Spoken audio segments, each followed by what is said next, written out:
ఈ పాపాలు చేసిన వాళ్ళకు అంటే ప్రేయర్ చేస్తే, పాపలు ప్రేయర్ చేస్తే వాళ్ళు పాపం తొలగిపోతుందా వాళ్ళకి? అలాంటిది ఏమి ఉండదు. ఉండదా? లేదు అసలు ఎక్కడ. ఓకే, ఏడలేదు. చేసేవాళ్ళు ఉన్నారు కానీ ఉత్తిది, అది తప్పది. నేను ప్రార్థనలు చేసేస్తే మన పాపాలు ఎందుకు పోతాయి? మేము పోవు, అది లేనలేదు. ప్రార్థనలకి పాపాలు పోవు. ఈ తేలు గరిస్తే లేకపోతే పాము గరిస్తే మంత్రాలు వేస్తారు కదా కొంతమంది, ప్రేయర్ చేస్తే అట్లా సాధ్యపడుతుంది? బయట చాలా మంది సామాజికవేత్తలే నిరూపిస్తున్నారు కదా, తేలికి పావులకి మంత్రాలు వేయించుకోకుండా హాస్పిటల్స్ పోండి చచ్చిపోతున్నారని. అవును, ఇదే అంతే, ట్రూత్ అది. పాపం చేసిన వాళ్ళని దేవుడు రక్షిస్తాడా? రక్షిస్తాడు. ఎందుకు రక్షిస్తాడు? మారు మనసు పొందితే అవకాశం ఇస్తాడు. రైట్. నేను రీసెంట్ ఒక పాస్టర్ను ఇంటర్వ్యూ చేసిన, విజయ్ కుమార్ గారు. మీకు తెలుసు. నేను అప్పట్లో చాలా లంగా పనులు చేసేవాడిని, ఇప్పుడైతే అట్లా లేను, చాలా మారిపోయినా.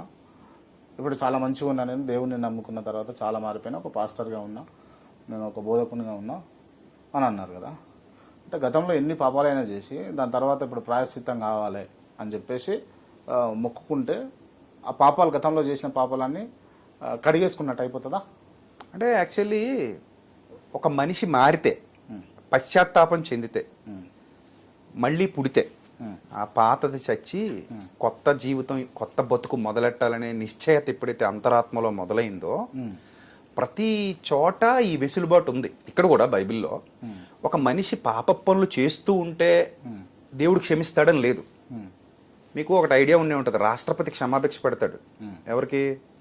ఉరిశిక్ష పడ్డోళ్ళకి కదా. ఏ పరిస్థితుల్లో పెడతాడంటే, ఇంక అన్ని దారులు మూసిపోయినప్పుడు కొన్నాళ్లలో ఉరిదీస్తున్నారు అనగా అర్జీ పెట్టుకుంటారు, నేను మారాను, నాకు కొత్త బతుకుతా, ఇక మీద నీతిగా ఉంటా, ఒక ఛాన్స్ ఇప్పించండి, ఒక అవకాశం ఇప్పించండి అని బతిమలాడుకుంటే రాష్ట్రపతి గనక సంతకం పెడితే ఆ వ్యక్తి యొక్క ఉరిశిక్ష రద్దు చేయబడుతుంది.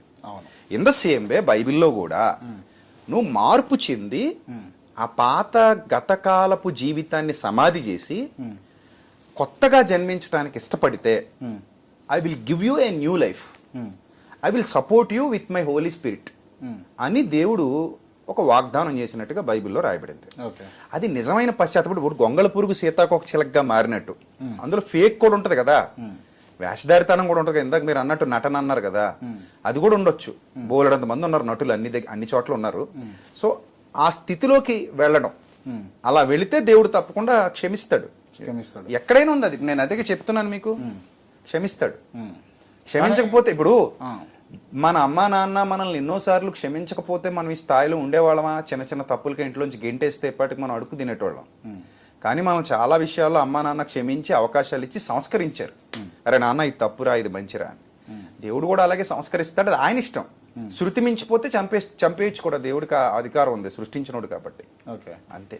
ఓకే, అంటే ప్రేయర్ చేసుకోవచ్చు, మళ్ళీ పశ్చాత్తాప పడవచ్చు అని అంటారు. పాపాలు చేసి పశ్చాత్తాప. నేను అనేది ఇక్కడ ఇంకో క్లారిటీ ఇవ్వాలి.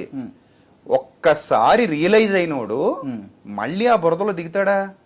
దిగితే వాడు రియలైజ్ అయినట్టు కాదు కదా. నా పాయింట్ అర్థమైందా? ఇప్పుడు మీరు రియలైజ్ అయ్యారు, గతంలో మీరు నక్సలైట్ అనుకుందాం, జనజీవన స్రవంతిలో గెలిచిపోయారు ప్రభుత్వం మాట విని. ఇప్పుడు జనజీవన స్రవంతి నుంచి మళ్ళీ నక్సలైట్ అవుతానన్నారు అనుకోండి, that is not original repentance. అది యాక్టింగ్, అది వేషధారితనం. అలాంటి వేషధారితనం అంటే మనకి ఎలా క్షమాపణ దొరుకుతుంది? దేవుడికి అన్ని తెలుసు కదా.